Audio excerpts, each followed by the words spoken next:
সোমপুর মহাবিহার বাংলাদেশের উত্তর পশ্চিমে নওগাঁ জেলার পাহাড়পুরে অবস্থিত সোমপুর মহাবিহার, যেটি একটি অনন্য প্রাচীন বৌদ্ধ স্থাপত্য। এই মহাবিহারটি অষ্টম শতকে পাল রাজবংশের রাজা ধর্মপাল নির্মাণ করেছিলেন। এটি প্রায় ২৭ একর জমির উপর বিস্তৃত এক অপরূপ সৌন্দর্যে ঘেরা স্থাপত্য। মধ্যযুগে একটি বিশাল বৌদ্ধস্তূপ, যার চারপাশে ১৭৭টি ছোট কক্ষ, যা ভিক্ষুকদের আবাসস্থল হিসাবে ব্যবহৃত হতো। এখানে পাওয়া গেছে দৃষ্টিনন্দন পোড়ামাটির ফলক, অলঙ্কার ও প্রাচীন শিল্পের নিদর্শন, যা বাংলার সাংস্কৃতিক ঐতিহ্যের গর্ব বহন করে। সোমপুর মহাবিহার একসময় ছিল প্রাচ্যের অন্যতম জ্ঞানকেন্দ্র। ভারত, চীন ও তিব্বত থেকে শিক্ষার্থীরা এখানে ধর্ম ও দর্শন শিক্ষার জন্য আসতেন। ১৯৮৫ সালে ইউনেস্কো সোমপুর মহাবিহারকে বিশ্ব ঐতিহ্যবাহী স্থানের মর্যাদা প্রদান করেন।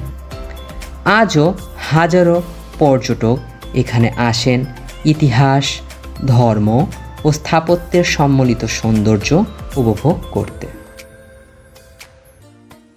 কুসুম্বা মসজিদ বাংলার স্থাপত্য ঐতিহ্যের এক অনন্য নিদর্শন। এই মসজিদটি নওগাঁ জেলার মান্দা উপজেলায় অবস্থিত বাংলাদেশের অন্যতম প্রাচীন ও সুন্দর মসজিদগুলোর মধ্যে এটি একটি।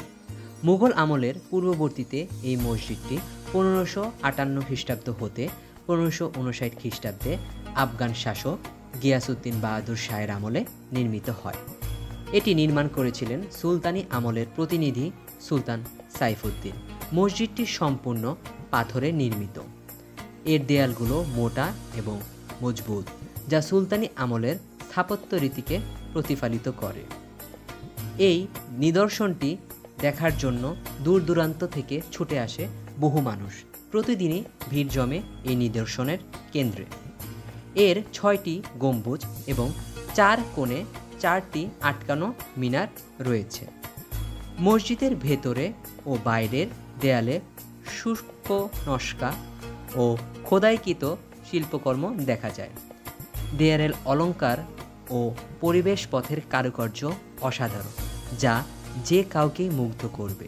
এটি কালো পাথরের মসজিদ নামেও পরিচিত। প্রাকৃতিক পরিবেশে ঘেরা এই স্থাপনাটি এখনও নামাজ আদায়ের জন্য ব্যবহৃত হয়। এটি বাংলাদেশের প্রত্নতাত্ত্বিক অধিদপ্তরের সংরক্ষিত নিদর্শন হিসেবেও পরিচিত।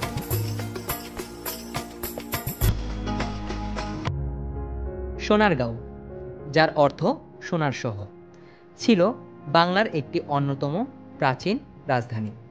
এটি ১৩শ শতাব্দীতে মুসলিম শাসনামলে একটি বাণিজ্যিক কেন্দ্র হিসাবে গড়ে ওঠে। মোগল ও সুলতানি আমলে সোনারগাঁয়ের গুরুত্ব ছিল অপরিসীম। এখান থেকেই ত্রিপুরা, কুমিল্লা, নোয়াখালী অঞ্চলের প্রশাসন প্রচলিত হয়। এখানে অবস্থিত লোক ও কারুশিল্প জাদুঘর বাংলাদেশের গ্রামীণ জীবনধারা, পোশাক, খেলনা, পুতুল এবং হস্তশিল্পের এক সমৃদ্ধ সংগ্রহশালা। প্রতি বছর হাজার হাজার দেশি বিদেশি পর্যটক এখানে আসেন আমাদের ঐতিহ্যকে কাছ থেকে অনুভব করতে।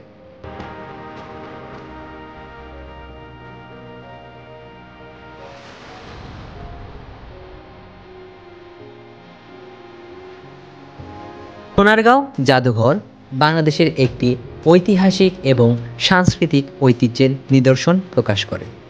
প্রাচীন বাংলার রাজধানী হিসাবে খ্যাত সোনারগাঁয়ে অবস্থিত এই জাদুঘরটি একদিকে যেমন ইতিহাসপ্রেমীদের কাছে আকর্ষণীয় বিষয় হয়ে দাঁড়িয়েছে, অন্যদিকে পর্যটকদের জন্য এটি এক বিশেষ স্থান পেয়েছে।